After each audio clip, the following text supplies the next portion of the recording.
Jesu. Siyabonga uNkulunkulu thina amandla ukuthi sesafika sesikhona. Worship you, to glorify you, to honor you, to give you all the praises that you deserve.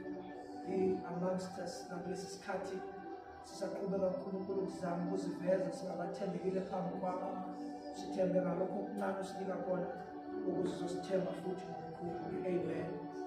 Amen. Bazalwane, cela uqale ngibingelele. Sihlala phansi kwaNkulunkulu ngibingelele kakhulu.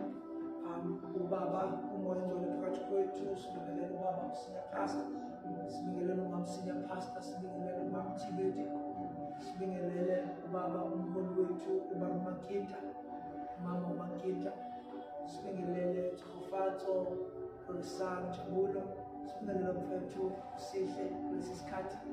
Baze bamnandi bazalwane sihlangene sindawonye ebukhoneni bukaNkulunkulu. Ikhathi nje izona izosiza mase kufika ikhathi enzima. Sikhumbula lezi ikhathi ukuze sikwazi ukuthi sithi stand sizabalazi. Ngoba ukukhona kumzabalazi. Uma sifunda ihistory sibeza abantu bechaza ngomzabalazo. Siyasibona ukuthi khona ama-similarities. Khona ama-similarities ngomzabalazo. Kodwa nje kuyingozi ukuba kulomzabalazo ngoba ngelinye ilanga ugcina usuwenza izinto njengoba benza laba bezwe abenza izinto ezirong beyijustify ukuthi bona babeyingxenye yomzabalazo. So lokho sekubanika i-license manje ukuthi ngoba bona babeyingxenye yomzabalazo sekufuneka benze noma yini. Kodwa-ke noma kunjalo bazalwane sizokhuluma ngomthandazo. Sizoqhubeka ngomthandazo. Bazocela sencwadini kaLuke chapter number 5 verse number 16. Sifunda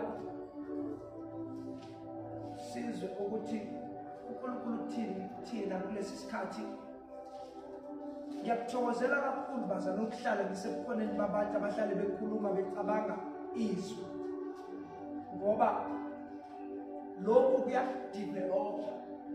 Ngiyabanga I've noticed ukuthi uNkulunkulu uhlale ekulweni. Tsofatso, please sit up straight. Hlala lapha. Sokumsuka mama hlala lapha. And sit up straight.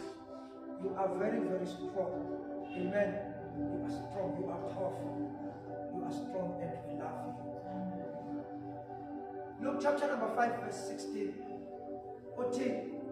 And he withdrew himself into the wilderness and prayed. Sizokhuluma bazalwane ngalezi zinto ukuthi umthandazo unamagama amaningi esiwathola njengoba siqhubeka emabandleni sibona siya pressurize even nasemakhaya twafunda. So twanokwenza amandla ugogo lubila kodwa funda. So uyayizwa mawuzwa amandla ngathi ukufunda kuyakubambezela. Uma uwezwa amandla yabona semngene kahle. Ngathi lento kumele ufunda iyakubambezela kodwa kuya ukuthi abantu abadala ngoba bane influence over you. Balibele bekuphusha bethi funda bese uyaqala ke nawe uthi call yourself to order ebese uyafunda. Ukufunda ke bazalwane kuyindlela eyiningi. Uyafunda ngoku-attenda inkonzo, uyafunda ngokuzwa abanye ababekhuluma vele nali iBhayibheli sizwe ngabanye nathi sayithatha senkulumo. Uyafunda ukuthi e-university lapho na-controlled system where ufuneka uhlale phansi uhlale encwadini futhi uyakhona pre-timed uphinde futhi ube tested ukuthi did you learn bese uthola i-qualification eshoyo ukuthi you sat, you studied, you read, you were lectured and you proved that you qualified ukuthi ubizwe ngaleyo qualification and then you are given the accreditation yokuthi ufundile. So kuningi ukufunda kwenza abanye abafunda ngezinto ngoba wonke umuntu emhlabeni uyafunda bazalwane. Kufunda ngisho abantu abadelela abazali. Uphume ekhaya uhambe ngoba udelela abazali la uyakhona uzofika ufunde.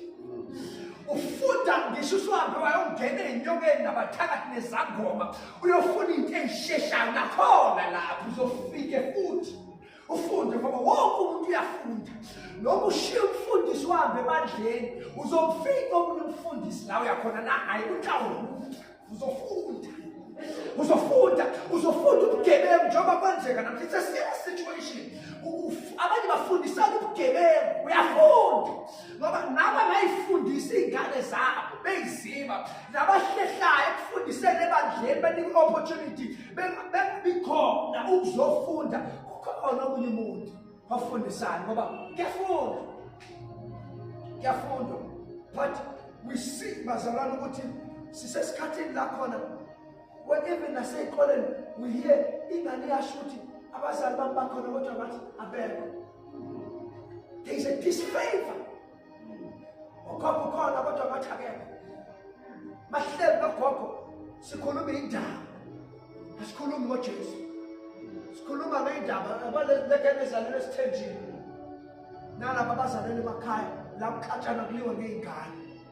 Instead of training these young ones to learn the path of prayer, you are training them to be involved in your battles. When wabona amaqembu epolitiki alwa ngabantu. Yakhumbula thina sifundisa history, sifundisa ngoHitler, uAdolf Hitler neAmerica ukuthi babengani direct, babethumela izizwe. Bona bahlale lapha eGermany naseAmerica be-right. Kodwa kube khona i-chaos kwamanye ama-nations ngoba balwa ngezinye izizwe, balwa ngama-underground means. Xa ukuthi iy'ngane zangakhula enkosini kade hhayi abazalwane bafundisa iy'ngane imikhuba ney'ndaba zasebandleni, involving iy'ngane kwizinto iy'ngane ey'ngayidingi, depriving them the opportunity to learn about prayer. So lehambe lethu lokufunda siyathola ukuthi prayer can also be given a name where it becomes a devotion. Yes. So these are devotions. These are the devotions of Apostle Luke. These are the devotions of Apostle Paul that he was recording to the churches in Macedonia, in Troas, in Malta, in Philadelphia, in Rome, in Greece, in Athens. All these are his devotions. These are the things that he did. These are the things that he shared to the people. Because izinto lezi ayazenza noma ezazenzeka enye into ebuhlungu bazalwane ukuthi leli iBhayibheli oliphethe abanye babelibhala ngegazi labo.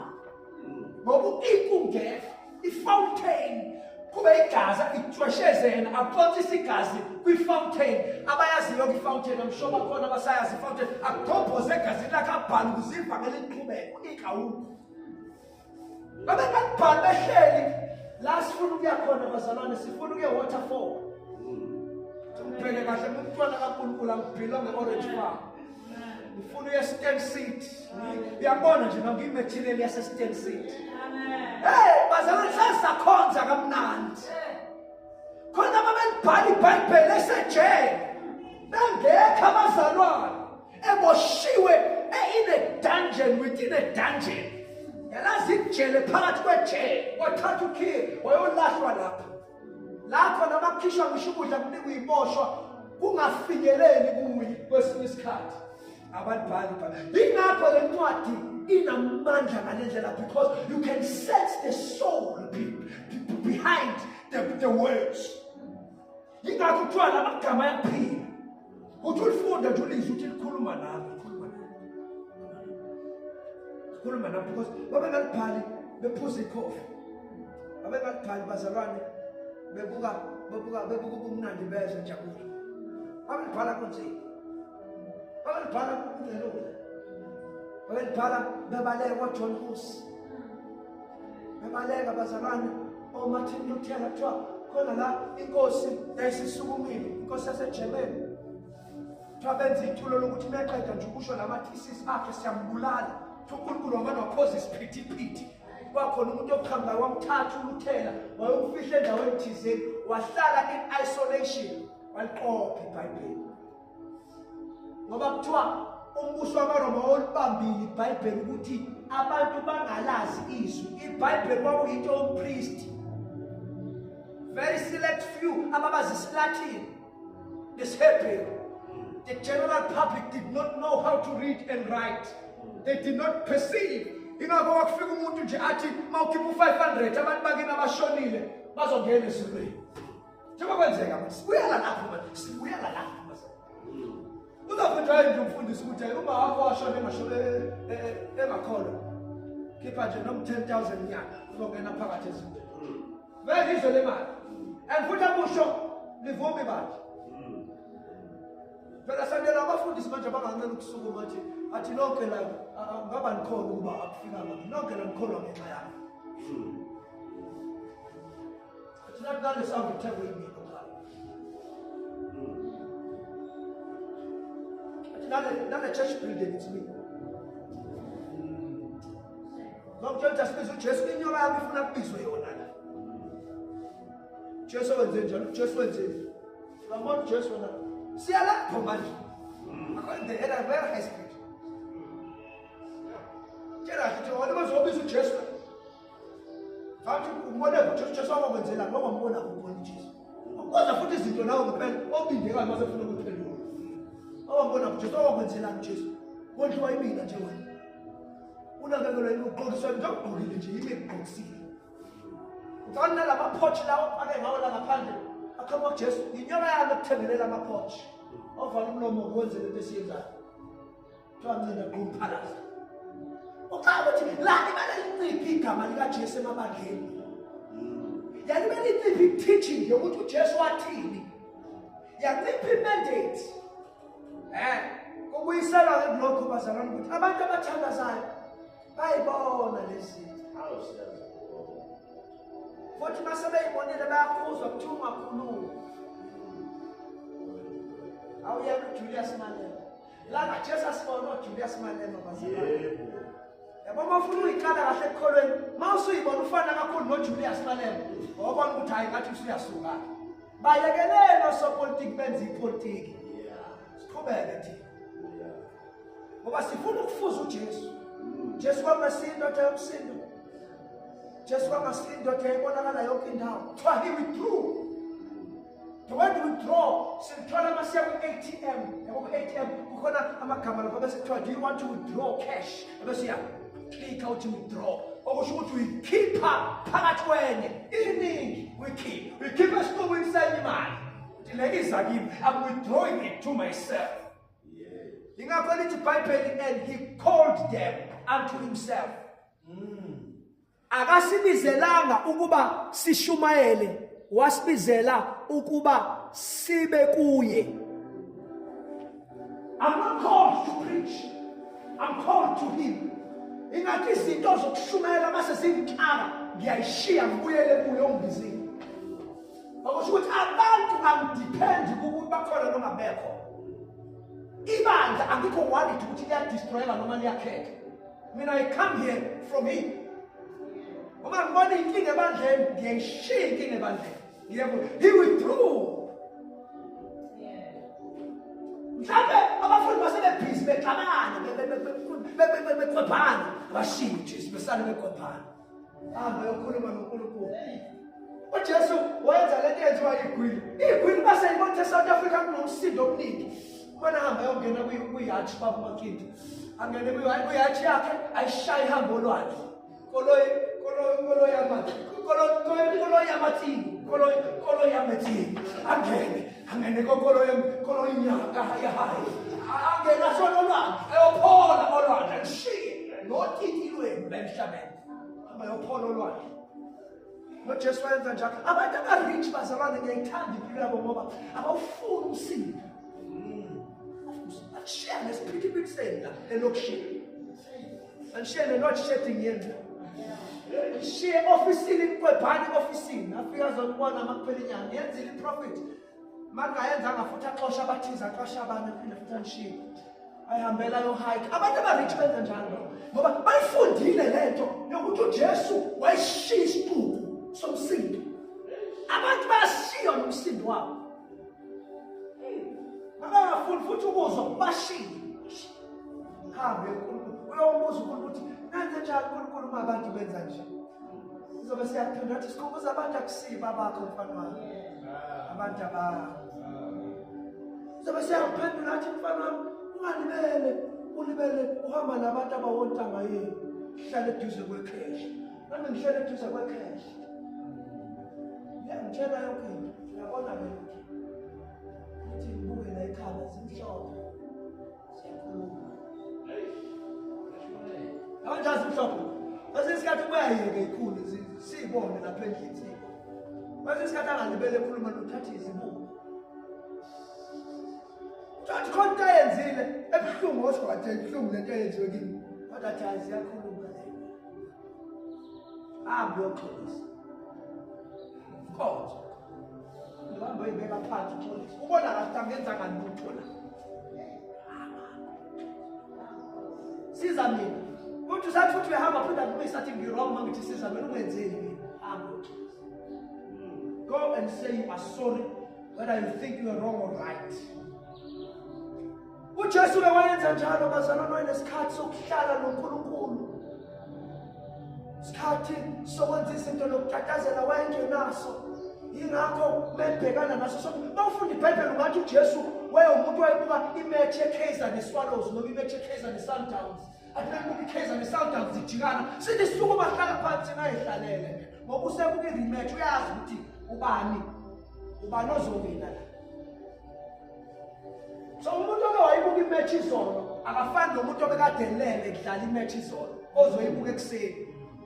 Lo ibuka ekseni uphethwa ama-emotions. Yabona malikhahlelwa ngabe ibhola ubona esukuma.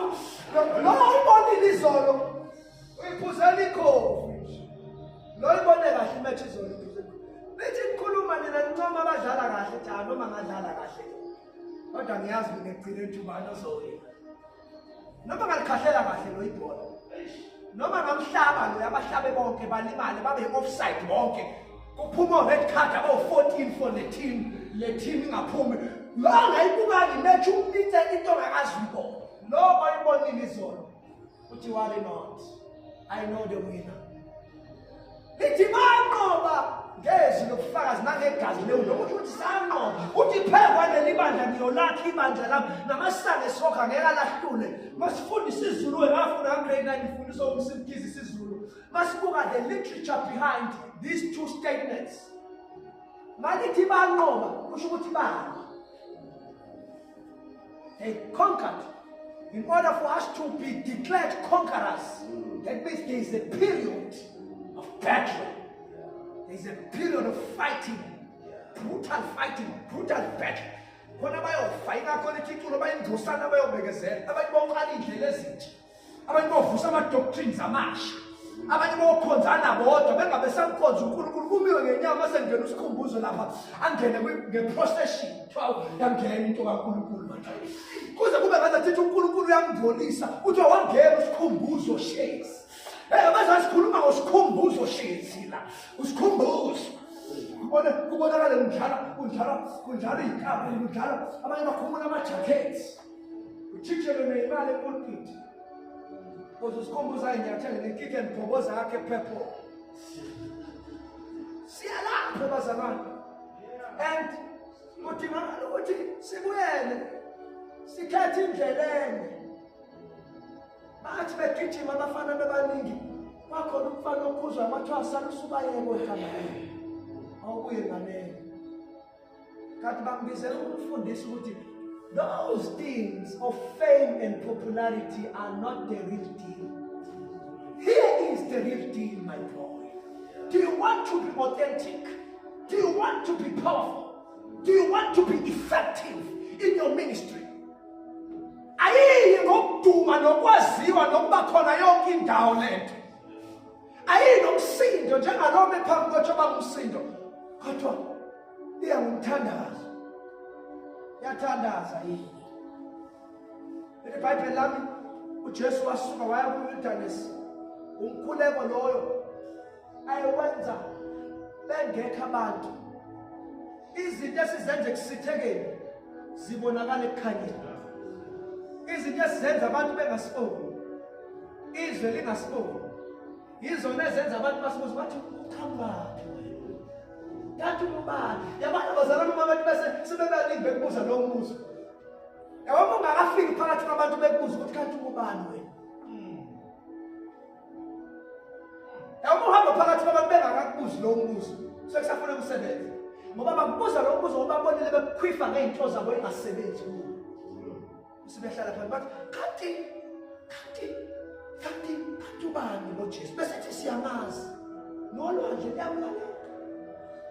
Besithi ugcina ngokuphilisa abagulayo laba nabafile bavusa.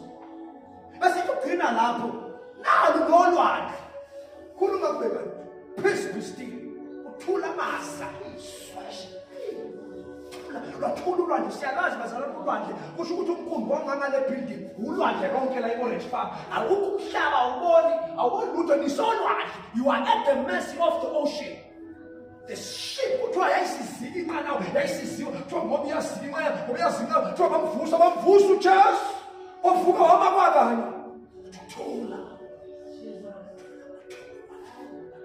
kuthiwa bakhwabana kodwa uthi manje esikhini naye asithi siyamazi kuthiwa kuyabonakala ihamba phezu kolwandle manje abafundi bayayibuka nesevisi mehamba phezu kolwandle naye ngiyamsola ukuthi mhlawumbe wayethandazela nje ikhulumela noNkulunkulu ehambe emhlabeni wangalanga ngisho segibela phezu kolwandle ngakubamba noNkulunkulu ngisho wayesemhlabeni eshumayela umhlaba vele kuthiwa is above sea level wayethandaza nje ikhulumela noNkulunkulu uJesu ekhulumela noNkulunkulu kanti njengoba behamba ebhizi ekhuluma noNkulunkulu wabe senyathela phezu kolwandle akanakile usenyathela phezu kolwandle wahamba phezu kolwandle ekhulumela noNkulunkulu hayi wayeplanile ukuthi ngifuna ukuhamba phezu kolwandle so abafundi babona into yena angayiboni ngayo yena intathu sahambe emhlabeni uthuka ngoba sebembiza Jesu uyabona ethi uhamba phezu kwamanzi Jesu mina bengikhulumela noBaba kusho ukuthi indlela engikhuluma nayo ngoBaba yenza ukuthi nolwandle lidide ukuthi ubani uNkulunkulu phakathi kwalo muntu ohamba phezu kwethu nalo muntu esimbonayo ngoba uma umuntu omthandazo nesimo sakho siyadideka ukuthi ngabe ngisahlasela umuntu noma sengihlasela uNkulunkulu ophila kuye umthandazo bazalwane is not just a game. Umthandazo wona futhi okufaka inkinga ngoba ufuna ukuthi ufunde khona inkinga esingena kuzona ngoba uNkulunkulu efuna ukusifundisa yena ngiyakuphinda lokho bazalwane soze sife sibhekene nezinkinga ngoba angeke simfunde uNkulunkulu inkinga zingekho angeke siyiphasi nethi testing ingabanga khona akakuthola A ungadlulanga kusivivini hayi kusilingo kusivivini ngesibani isilingo sobe sixoxa ngasikhuluma ngesivivini ngoba isilingo isona futhi esikuvimba ukuthi ufike kusivivinyo ukuze ufike kwi-qualification so eka isilingo ungene kwesivivinyo uthola i-qualification hlukana nezilingo yazi ilingo uyakwazi ukuhlukana nazo ngoba kahle kahle isilingo awufaka uNkulunkulu kuso wena uyifaka kuso wena ohlala phakathi kwabantu abawiki kulezi zinto owiki zona unamandla okukhetha abantu. It's within your control bazalwane ukuthi angikubuki lokho angikuzwa lokho angikwenzi lokho ngibuka lokho ngizwa lokho ngiyenza lokho ususilahlile ke isilingo lapho usungena esivivinyweni asilingwa asivivinya ngobuningi njengokwabanye sesishaya i-latest edition manje uNkulunkulu akasilingi isilingo into ayifake wena kuyo ingakho ulingwa ngayo ngoba uyifake wena kuyo uNkulunkulu akalingani bazalwane uNkulunkulu uyavivinyana esengivivinyile ngiyophuma ngenjengecollege akasho ukuthi esengilingile ukuthi esengivivinyile isivivinyo.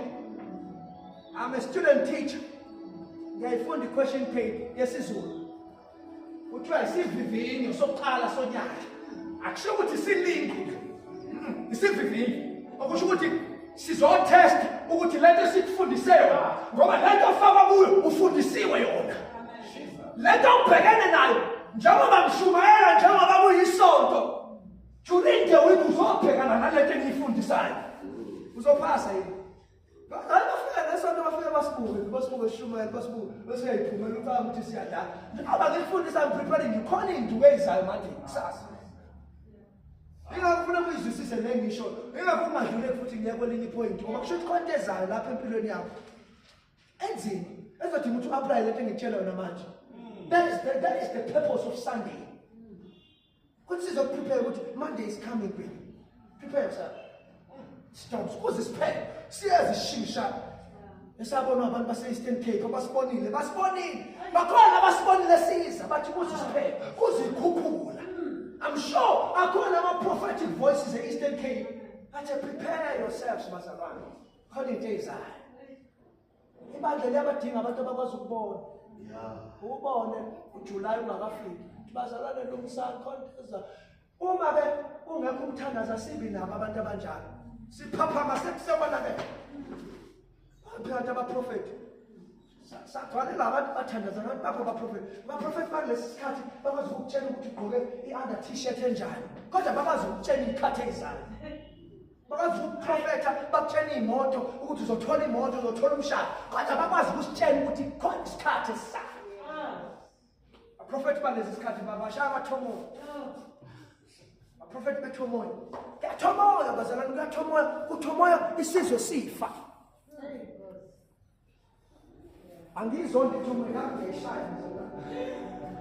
Ngithanda ukufa ithomoya ngingayishaya obuze ngihlala nabo nami babona sinithomoya ngithanda ukufa ithomoya angifuni ukugxosha abantu bethomoya bazalwane ngokwami nje angazi imithetho yebandla ithini kodwa nami ngiphatheka kabi nje ngoba ngiyiboni kahle ithomoya la kulibandla ngithanda ukufa ithomoya kodwa manje sathomoya kubheda izinto sathomoya kungathandazwa imagine uJesu ebhize ethomoya nabafundi kodwa kukhona isiphepho umkumbi ucwila bethomoya umkumbi ukudlala ingoma dlala ikeyboard akasidlule bazalwane sithi there are broad dimensions and ways and strategies in the walk with God. These strategies need to be applied. Life is a sequential series of troubles, tests, temptations. It's a race, a personal, individual race or process, walking with God, fulfilling all what He predestined you to do. It hinges on communication. Soldiers have a department called the military department. It's the department of communication. So, sometimes the soldiers will position their communication towers in the marine. That is why there are others that are called marines. The marine soldiers. Those who operate from the marine world. That is why the American fleet is found in the oceans. Because they know that once they position themselves in the oceans, they can be able to launch their legions from any part of the world. The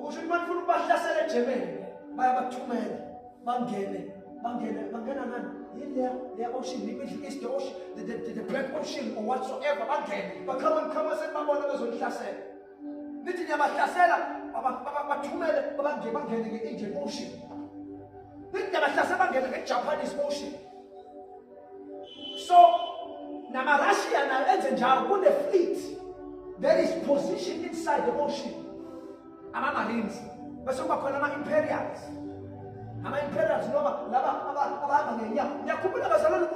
Queen Elizabeth. Queen Elizabeth. Sayonara iziphi zaseNgilandi. Zimash. Khona abanye bakhamba begibela amahashi. Khona abanye bakhamba behamba ngenyawo. Wahamba umgcobo kaQueen Elizabeth. Ubone the armies. Kubuye kungene nama-truck. Kubuye kungene nehamba ngenyawo. Kubuye kungene ngisho igqoka isikhumba sengo ama-Afrika. Imilitary yaseNgilandi. Singene igqoka isikhumba sengo. Kubuye kungene ey'phethe inkemba, ey'ngaphethe emasondo. Uyabona ukuthi baveza ubukhulu bezimpi zabo ey'tholakala emhlabeni wonke phela bazocelebrate ukwenda noma ukukhothama kwendlovukazi yabo.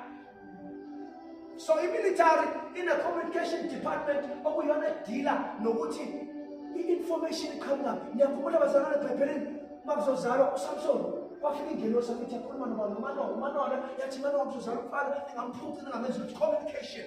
Uma uDaniel kukhona inkinga eBhabhiloni eyothandaza uthi ngabe sengiyabona kwaqhamuka ingelosi mayikhamba le ngelosi okuthiwa uGabriel mefika uGabriel ufika uthini kuDaniel uthi Daniel nami njengoba nje ngifikile la emkhathini kunephi alibonga igama laJesu bazalwane kuvinjiwe into zakho kade zaphendula mfana kodwa kunenetha lapha emkhathini elivimbi nami ngize ngasizwa isikhulu saseParashiya ukhuluma ngoba lapho ngoMichael the guardian of man. Principality lapho sokhuluma ngeza principalities ukuthi ke bayibona leyo ngelosi ifika izokhuluma na i-communication. to keep Daniel abreast, because abantu bomthandazo bazi izinto ongamele bazazi. Umuntu omthandazo ingozi bazalwane, wazi izinto elimfihlele zona, elingathi akazazi uyazazi. Kodwa utshele kwathiwa noDaniel naye kuthiwa wathandaza wangena eParliament laseZulu, wabona izinto efuneka yibona uJohane many thousands of years to come. Kwathiwa Daniel ungayiphathi. Umuntu omthandazo ungena kuma-heavenly corridors. I understand the mysteries abanye abantu abangawa-understand. Umuntu omthandazo, because they withdraw. Most of the time they withdraw. Most of the time they step out of the crowd. They value silence and devotion. People of prayer are people who make sure that they avoid noise. They avoid anything that will intrude their reception. They want to always be in tune. In network being a certain in city Wi-Fi so something that is interfering with the network. As phone is today disturbing network. Ingakho singahlala abantu bokuxokozela. Ingakho singahlala endaweni zonke sihamba nabo bonke abantu. Sabantu who withdraw. There are prayer dimensions and ways and strategies in the walk with God. Prayer dimension number 1 is personal prayer.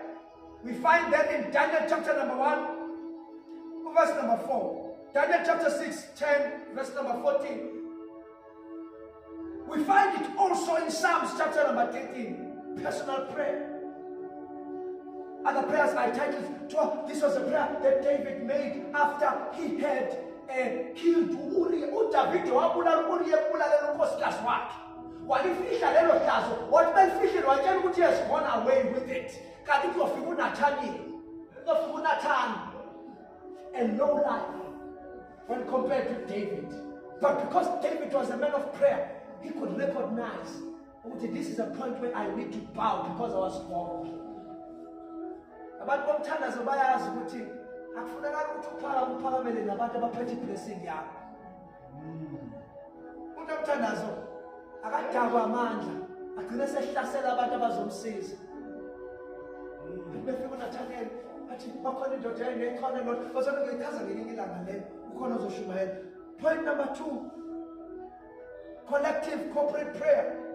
That prayer we find in Daniel chapter number 6 verse 10. Daniel was a governor in Egypt, in Babylon. Daniel bathi mabesuswa eJerusalem beyofakwa eBabylon bacastratewa ukuze bangabesakwazi ukusala.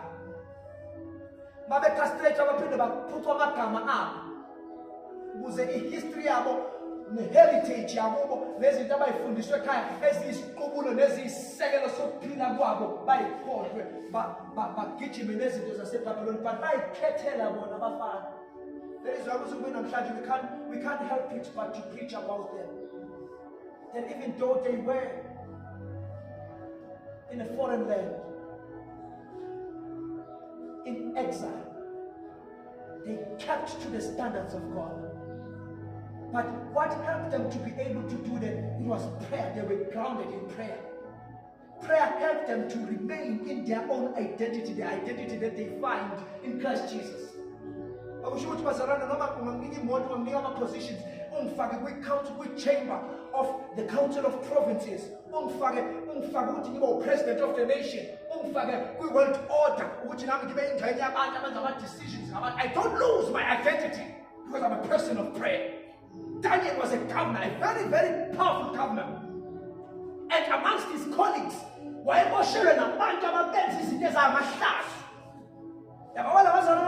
whistleblowers.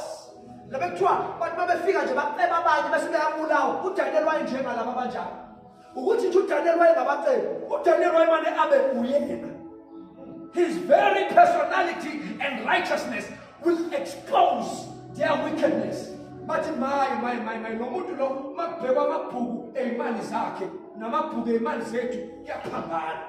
Asenze intulo lokuthi ukukhanda umthetho okumqhatha noNkulunkulu wakhe ukuze udali yasenkosi imfake ekuphandweni noma imfake eyinkonyameni. in a den of lions. Asho ukuthi uDaniel naye he's another lion. Alibonga igama lika Jesu. Ngoba umuntu ohamba noNkulunkulu, amaphumeza ayawazi ukubona elinye iphumezi. Awunalo elinye iphumezi. Wabonakala amaphumeza eyilalele noDaniel ebusuku. Awufika uDaniel ngoba uDaniel asothi wenze njani na? Nabe seniba nephathi Daniel namaphumeza ofuna abakudlile. uDaniel ntamangazi kanti amaphumeza abona elinye iphumezi uDaniel. Athi hayi nayi inkonyama umdeli kaJosefa kashelwe inkonyama. Alibambi igama lika Jesu. Amaphumeza abona elinye iphumezi asimane siyilalele Daniel bathi uyacontrol ucontrola kanjani sikhona. Ambathisi wambathe ikhanda amaphumeza uDaniel. Bantu ababehleli ukuthi bambulale nabo bathathwa bafakwa phakathi amaphumeza abona inyama. Abadla-ke bona abadla bengena ukuthi bengena. Kuthiwa bafakwa nemindeni yabo. Cabanga ingane zabazenza ngalutho. Hlule bazalwane so beshumayela ngelinga ngiyafundisa namhlanje futhi isikhathi sami siyaphela. Bese kuba khona there is another dimension. Please go and study. The result you get from praying will encourage you for you to pray more. The results that we get from constant prayer are going to be. Yabona ukuthi encourage imali ukuthi ayemsebenzini ayohlukunyezwa emsebenzini. Now to encourage umkhuleko ukuthi uqhubeke nendlela yakho noJesu. Abantu bazalwane bayabekezela emsebenzini uyichaza ngelinye ilanga leyasemsebenzini. So how do you strategize and how do you entice yourself to pray? Ubhiya utaste kanti. Awufani nejuice ne-oros. Yes, namanga awutaste. Awutaste kahle wonke ubhiya. Khona lento ngesingisi ekuthiwa i-acquired taste. You acquire the taste for it. You teach yourself to love it and like it. Umthandazo, it's something that does not come natural to all of us. But you teach yourself. You discipline yourself. You train yourself. Ukuthi mase ngila ngiyathandaza. Ukuthandaza ngikunqeni. Ngiyayifundisa. Njengabantu abaphuza utshwala. Wonke baqala njengokubhema ugwayi. Uthi uma ubhema your first whiff, you cough. In that party of puffing and passing.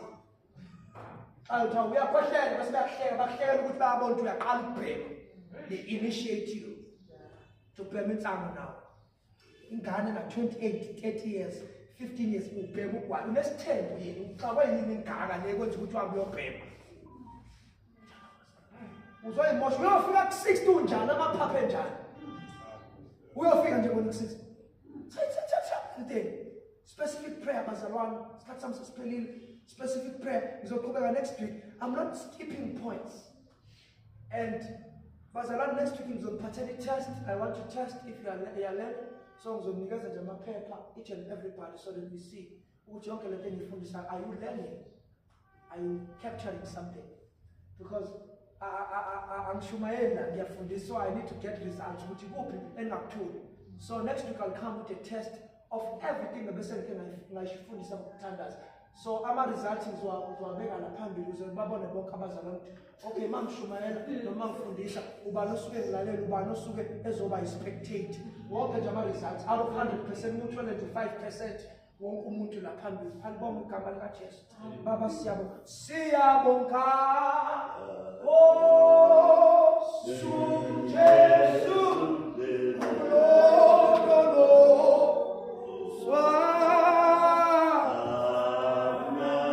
Oh, Shalague,